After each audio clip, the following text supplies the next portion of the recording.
talk about politics, but politics in a different light, because I have men of the cloth who are joining us tonight to talk about elections. Hassan Naado is from the Supreme Council of Kenya Muslims, or SUPKEM. Thank you very much, sir, for joining us.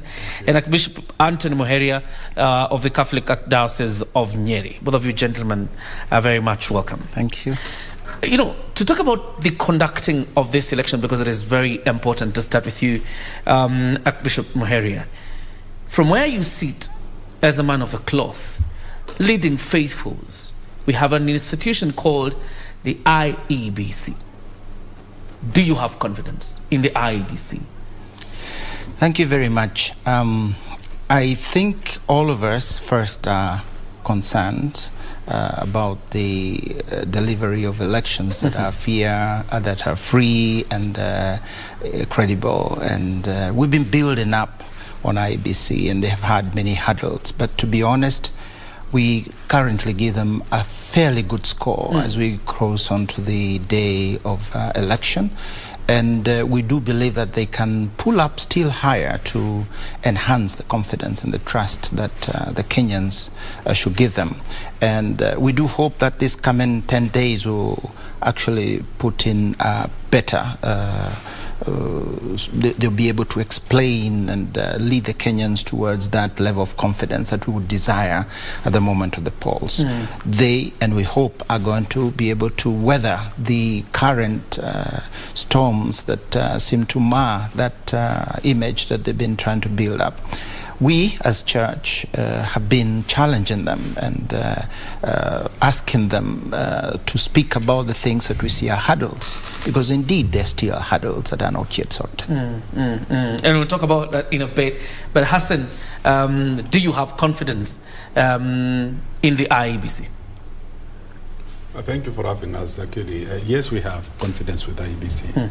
Actually, it is a responsibility of the Kenyan people to have confidence in IEBC, because it's our institution. It's the institution that was established to serve the people of this country. It is our responsibility, whenever we have issues, to identify those issues and call for the correction of the same.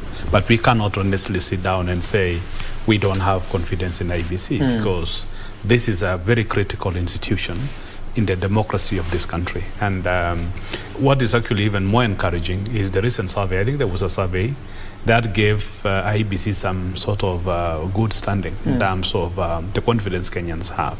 So up to now, we are good to go. As we talk about the confidence that you have as church on the IEBC, the recent happenings this weekend, actually, that puts the IEBC on the spot in terms of how it is operating. It appears like it is operating in opaqueness, particularly when it comes to technology and who is going to operate that technology. And I think you saw the statement by the DCI. For the IEBC to respond at 1 a.m. in the morning to that statement by DCI Kinoti, doesn't it show a form of opaqueness on the part of the IEBC? First, I think it is important that all institutions that are involved in the delivery of the election, be they the security agencies, be they the government agencies, and of course the IEBC, which is really central, and all of us Kenyans, but first those institutions must try as far as possible to sort out problems without necessarily bringing them into the public domain of squabbles, because there are problems, and I think those are reasons, there are reasons for Kenyans to ask the questions that we are asking. But I do not think we have been treated too often to public squabbles and settling of scores or showing who is right and who is wrong, while these things should be sorted out within those agencies themselves. So that, I think, is the first thing I would like to say. The second thing is to say the transparency that we desire to see in IEBC is something we are calling them to be more and more transparent about whatever means the processes that will lead to the delivery of the election. It is the material that is coming, that they explain to Kenyans. And I do hope, I honestly do hope, and I have reasons to hope so, that in the next 2-3 days, a lot more of this should come in the public domain. And I think there is something about communication, and we are challenging IEBC, come out clean about every single thing. And if there are things that perhaps may have been not all that right, that's okay, we go ahead. But I think the small or not so small, but not central issues should not dominate the debate. For me, what's important is, have the ballots arrived? Are they well secured? Is the security of the ballots high? Is there a security that of the transmission? Those are the central core things. These, which are good, the stickers are important, but the ballot is more important than the stickers. Let's not lose the sight of the ball. We are looking for elections. So these other things are important. We discuss them, but let's discuss the real issues that are the ones which will really make this country either deliver an elections on time and well and credibly. In terms of public engagement, Hassan, in terms of the IEBC explaining itself, particularly over this saga that has happened over the weekend, how do you think they have fared, and have they built public confidence in the institution that is IEBC? Actually, I don't think we were supposed to wait until such things happen for IBC to inform Kenyans what's going on. And I want also to echo what Archbishop has actually just mentioned. There was actually no need for that kind of squabbles to be brought to the public, because the DCI or security organization of this country have every right to do their things for the interest of this country. IEBC on the other side are also doing their own work. But if there are issues that they need to jointly agree on, then those things have to be done in the way the government agencies operate. They have to do them behind the scenes, and then we don't need actually to be having the ulubalu of mobilizing the media and really showing some interesting things behind the scenes, because that one actually erodes the credibility of the Kenyan people. And it also creates a scenario where Kenyans will suspect certain conflict within government institutions, which is not a good thing, especially now that we are going to the general election. We are lucky that this time we have semblance of a kind of sobriety in the country. There is a kind of calm in the country that we need to celebrate that up to now, because it's only where we have these kind of rallies you'll see a lot of political activity. But in the absence of any political rally, you will find Kenyans going on with their daily chorus. They are not involved in any way. You don't even see groupings now even in the city. People discussing hot politics, kind of arguments. You don't see all those. To me, that is what we need to guard and to protect as a country, so that we go to the elections without those kind of sideshows where we have communities being mobilized because certain fears are raised. Finally, is that you have seen what that particular incident has actually, in a way, mobilized the bloggers, the social media players, and you have seen what the kind of the messages we are now seeing all over flooding in blogs, in the Facebook pages and kind of stuff. Again, calling to question the role of individuals and commissioners within the IEBC, which is not a good thing. We have also seen even some religious leaders being shown as people who are playing some key role because in this issue, because they share names with certain players within, by those people who have been named as some of the key players within what has been going on between IBC and DCI. But in brief, I think, in my view, the response of IEBC, the statement you are actually mentioning, that was released at 1 p.m., attempted to address some of the issues. They actually made clear certain things. Although the problem of the Kenyan people, we wanted also several pages, just the way the DCI has done. So, but now when we saw the summary, then we still asking why is it too short? Too short. It should be longer than the other one, so that we can be convinced that there's answered questions. But in my view, they addressed some of the issues that were critical to. And as Hassan rightly puts it, that statement by Chebukati, even though it comes at 1 a.m., summarily tries to address the issues raised by the Directorate of Criminal Investigations. But both are government agencies, even though one is independent, the other one answerable to the Inspector General of Police. But one wonders, could this be handled differently? I think I would like more than questioning. I like to challenge. Because I think sometimes Kenyans, we drive with a rear view mirror. We don't want to, we seem not to know where we want to go. We seem only to find out the bumps that we hit behind. They've hit bumps. There is no doubt about that. And perhaps it would not have been, all that exchange need not have happened. But I think the challenge is to challenge the IBC and tell them, and together with the DCI, let's get out, let's see what is possible to explain to the Kenyans, and let's get over with this saga and go ahead with explaining how the elections will be protected, defended, and delivered. So I really think I would like to challenge the communication of the IBC. I'd like to challenge also the sobriety of handling that, both within government, using the agencies, or should they need someone else to come in order to see what needed, who overstepped, who didn't do what. But that's a government issue. But the public have a right to hear.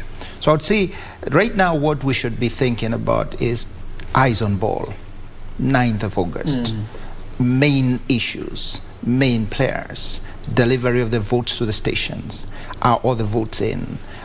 Those are the questions we want to ask the IBC, because that is their competence, and we want to be very, very convinced. And I do believe they have the time. 10 days are good enough for them to actually sell to us what they have. And I do pray that in the next few days we'll see a little more of that explanation, and more than just explanation, exposition of what they have in store and lined up, so that every Kenyan will feel, yes, indeed, this was transparent, this was secured, there was no room for foul play of mischief, and hopefully that we in this way will have an election we all can celebrate in the way it's been carried out. All right, let's talk about the main players, because you talk about main players. 10 days towards the next general election, you have one side of a political divide really critiquing and criticizing the IEBC and its conduct of its affairs. Then you have the other side, on the other hand, overly defending the IEBC. And the question again, Hassan, Olen, Naado, is when you see these two major sides, haggling over IEBC, whether this builds trust, on that institution.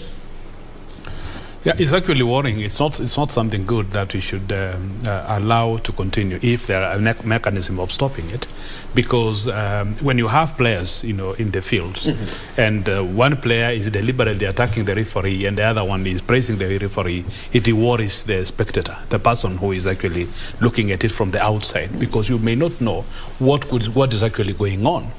What we are not saying as Kenyans, we are still kind of being careful to say things that are a little bit difficult to be said. That there seems to be certain things that these political actors know which we don't know. They seem to want to drive a certain narrative which we are not seeing as the ordinary Kenyan people. And to me, I think that has to be stopped. And the best way of us stopping is actually to question our political players, that they need to be careful, because we have a country beyond 9th August. We really don't want a symbol, it may be symbol, but of course a serious one-day activity to destroy all what we have been working on for the years we have lived in this country. So to me, I think it is important that we engage the political class and actually persuade them not to continue doing what they are doing, because what they are doing is not right. We cannot continue criticizing and actually creating perceptions that maybe this group are associated with this, or painting the commission to be allied to one particular group, and the other one are seen as the outsiders. They don't know what's going on, or they are blaming the relationship between that group and that group. To me, these are purely perceptions which we have to resist as a country. Sifting through the proposals of some of these political parties and political actors, the church, the mosques, faithfuls are confronted with moral questions. You have some advocating for the open use of cannabis, and I think you've had it in public platforms. How does the church, how do clerics in mosques also advance the conversation of a credible election, and touch on this moral question without appearing like to direct their faithfuls how to vote? Yeah, allow me just to comment on something before answering your question. Right. And I want to say that these 10 days are 10 days where some people will be desperate and perhaps expectations seem to be short. And they'll try to use modes and means that are not ethical and proper. We'll find peddlers of lies, we'll find peddlers of fear, we'll find peddlers of misinformation. And so I think that's one of the things when you speak about what's happening with the candidates, that will urge the Kenyan to be more attentive and cautious to what comes out of the mouth of these people seeking office, so that we don't get swallowed by that vitriol or those peddle of fake information or whatever. So I think that's important that we put.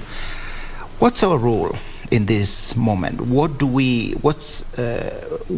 our role as church to the congregants? I think the first thing we all have is civic duty, responsibility, both for the candidates, being responsible in what they say, and for the citizens, being responsible not only on the day of voting, but currently, this Kenya is in our hands. This is not in the hands of politicians. Kenya is in our hands. Responsibility. And that responsibility will guide us towards the reflection of which candidate best deserves my vote. And I say best deserves. Sometimes you won't have the best candidate, but you look at the best deserving who will deliver the Kenya we desire, the dream, or at least a block towards what we want. A person who is open, a person who consults, a person who has integrity, or at least can be helped towards living the life of it. So in this context, we as religious leaders have a role to remind the people that our responsibility in the vote cannot be alienated from you. And that responsibility also goes to responsibility for Kenya and a peaceful Kenya. We must remind the people that Kenya is bigger than all of us, bigger than this seeking office, and bigger than even what dreams that these people are selling to us sometimes out of their own greed or desire to grab that seat. So Kenya is so big that each one of us has to play a role to keep peace. So our role is to help sanity and reason, so that in conscience the Kenyan makes a responsible use of this opportunity of election, and in the environment also responsibly defends what all of us sing in our national anthem. That is what our role fundamentally is. It is not to say vote for this or vote for the other. It is to give the criteria, to accompany, and to tell them there is a dream far there, and this is just one step towards that dream. Make sure you're going up, not down. Hassan, as you come in on that question, very interesting things, the criteria, but you do not direct them or tell them who to vote for, but the criteria of good leadership. And I'm just thinking, Hassan, if you have the criteria, then you know who ticks the boxes. Why don't just tell your faithfuls, this is where to go? Yeah, but it's a tricky one, because we have a duty, as rightly said by the Archbishop, that we have a civic duty to not only to our constituents but also to the country. What really makes it very difficult for a religious leader to stand in a pulpit, maybe with 500 people or more, or 1,000 people, for example, and tell the 1,000 people, all of them Kenyans, that I want you to go to this direction. Because they made every human being as its own criteria of looking at things. We may look at the one thing, all of us together, but we may not agree whether that is how it looks like. It is quite different from whatever. But as a religious leader, you avoid a situation where you'll be actually dividing your own people. But you empower these people with knowledge and information to be able to make an informed decision, but not necessarily telling them, pass this route, don't go that way. So if you put in place the information that they require, you'll be actually assured that they'll make a correct decision. You'll not even be doubting. They do the right thing.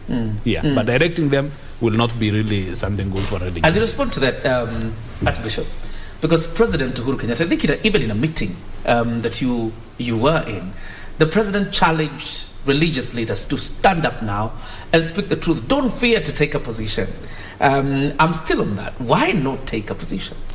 I think we have to distinguish the realms. Okay. There is a political realm, which the leaders may have their own opinions, and there is a religious realm, which we as religious have got to be always be the conscience of the people, and also shepherds and the safety net for all are ours. Those who err and those who are in the right, they are still ours to follow.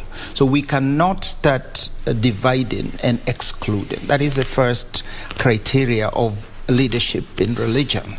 And we are trying to get a common ground. I also think that as Hassan has just said, we have across the divide very many views that are, and they have a right to those views. And democracy, remember, is numbers. And what happens is that we don't know the character that you want to say that is very good. Maybe he's not that good. So he must be looked from all perspectives, which means as many eyes as the votes must look at him and assess him. And if they are honest, statistically, you reach, through democracy, the person best suited. If we were idealistic, that is what would happen. That I'll look at this man and say, oh no, I saw him while he was managing, or this other person says, no, I heard him in a funeral, oh no, this other person says, oh, you see, he was with his children who are poor. So all these people are looking and they think he's good. But then the other gentleman said, oh no, he sacked his watchman. Oh no, he's very unfair in his family. So in the many views that we cannot all assume we know the person we're voting for so well, that therefore he is the one. So in a sense, it's a work of seeking a general view that democracy provides us. So when democracy is fully uninformed and literate, voting, knowing I know the person, I seek to know as much, then most times it will give us the better of the ones who were there. And I think then there is no dogma about it. It's not that this person should. Is about the best suited at this moment, should. And then we work with that person to improve the delivery, and especially to improve the society, the safeguard of the society, and the welfare of the society, and uplifting of society. So it's not, at times we seem to think that election day is doomsday. I rather look at it as being covenant day. It's a day we make a covenant to start walking. Is not the doomsday of when you do or die. It is a beginning of a covenant. And sometimes it can be that we start at a low grade, but it's a journey we must go. So Kenyans must see this is the beginning of building an environment that continues. And it's not 5 years and then it ends and then we have another round as if they were independent, not connected. It's a lifetime of our nation, and we hope we're going towards that Kenya we desire at the end. Hassan, I'm sure you've heard of allegations of religious leaders being fence sitters, and I'm going still back to the moral questions that confront Kenyans in this election.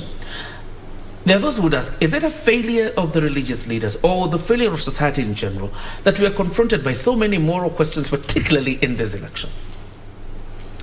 Actually, the moral question is not about these elections only. It's actually what humanity has lived with as long as that's been existed in the world. It's only that I don't know how this becoming a big issue now. We are really all everywhere you hear the moral question being thrown here and there, but really this is something that we have lived with. As a country, we come from, as Africans actually, we come from a totally different system of governance. We have just adopted democracy, which is an alien kind of ideology, unlike what we are used to. In our traditional systems, all the African communities used to nominate there were no elections, but people used to look at the background of their person, their family, their father, and kind of stuff, and then say, okay, I think this person from this family can actually be a good leader. That is the criteria they used to, which was not competitive, but it served the purpose for that time. But in democracy, it's a situation where somebody actually presents himself or herself. Nobody goes to tell somebody, come on, can you fight for this position? They present themselves without being asked by anyone. So it doesn't mean that, and that is the reason why I think Archbishop was saying, we actually try to look at, as we educate our people, who is better, not necessarily who is good, but who is better in those who are presenting themselves. Because these people are presenting themselves. They are not being dominated or invited by anyone to come and contest for these positions. So when we are looking at those who have now presented themselves, they are the ones who have presented themselves. Where are they good? Where are they best? Where are they? Where are we not seeing them now in the field? Because what we are now struggling is to say, maybe there are lots of moral questions and whatever, but on your question, to be specific, is that I think there is a kind of enlightenment in the Kenyan society. And that is why the difference between this election and 2017 and beyond, you'll actually see some sense of issues being thrown out, issues being discussed. They may not be getting the right suggestions or solutions, but issues are being discussed. This is the first time that is actually happening. In many in the past, there were kind of ethnic, clan, and other mobilization methods that were being used. But today, at least somebody is talking about something. Oh, there is this economy model, there is that model, there is this, and there is that. Which, to me, I think is actually a very encouraging moment we are living as a country. And we are seeing some sort of, we may actually be getting some democracy dividends in the near future. But as we live to that, as we pray and live to that future, is that we actually have to accept that what we need to do now is to interrogate those issues. And I don't want to agree with you that the religious community has failed or the religious leadership has failed. The religious leadership is actually doing their role. But what they cannot do, they cannot bring the candidate to the Kenyan people. It is the candidates to present themselves. It is all of us, it's upon us now to look at which candidate is better. Archbishop, what do you say then of religious leaders who have already taken a position, particularly in this election, and much more, because much of what we find very divisive is the presidential election, of religious leaders who have already taken a position as regards who they support in this election? In my opinion, religious leaders should remain non-partisan. In my opinion, it is us who will help this country find the right balance. We are the ones who come in the gap when there is polarization. And it's that both candidates or the four candidates in the presidential are still our people. And so I do believe that any honest and a religious leader who wants the good of this country would try to direct in a very open way. But I allow me also to comment on the issue you already asked about, the moral and the ethics. Why now we are facing this? We're in a society that is more liberal than ever. We're in a society where we have been bombarded with unethical behavior through entertainment, media, and what is in vogue, what is trending in entertainment, that a lot of our younger generation, I'm speaking about the less than 35 aged, are finding at times a total confusion of what is right and wrong. It becomes then very easy, they're very vulnerable to sell to them items and ideas that are totally inhuman and unacceptable in any civilized society. Take, for example, drugs. It will be someone who doesn't know the situation and the effects that drugs have had in this country, in our schools, for even to suggest. Take prostitution and moral. Those are first. But I think the real moral issue in our country, much as those are very serious, is about corruption. Is that we always dance around it. We seem to always dance around the corruption issue. And everyone comes with a fantastic blueprint of how this will work. But we really don't seem to have teeth to follow it through. And so in this context, I would say it's important that the ethical conscience of our country wakes up, that when the religious leaders are speaking about the moral issues, it isn't just up there in the clouds. We've had suicides in this country that in a rate we've never had before. We have had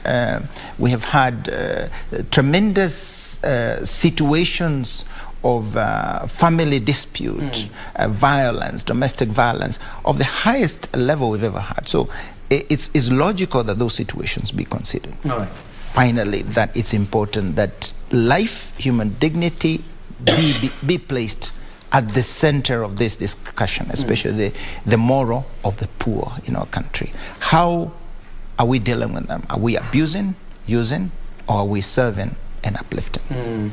Quite a fantastic question there. Unfortunately, I'm told we have to put a cap on this conversation, but let me give each one of you a minute to deliver your message of peace. It's 10 days towards the next general election. It's only fair then we give a message of peace to Kenyans as they head to the elections. Hassan. Yeah, I think we have always emphasized as religious leaders the importance of maintaining peace before, during, and after elections. We have been reminded by many people, friends of Kenya, our religious leaders, that Kenya will be there beyond the August. What we are basically doing, we are looking for the next person or group of people to be in charge of our country for the next 5 years.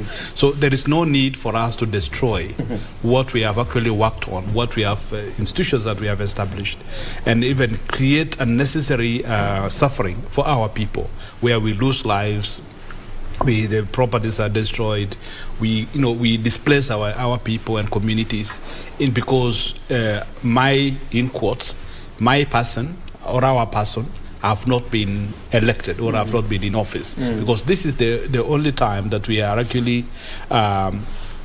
practicing our rights of getting who becomes our next leader for the next 5 years. I think it is important that if we disagree on any matter on elections, we have institutions that handle those particular issues. We don't need to kill one another, because we shall remain neighbors, we shall remain brothers and sisters, we shall remain the faithful of the same institutions that we go for our worship and other things, and Kenya will continue beyond that. Thank you. Archbishop, your message of peace.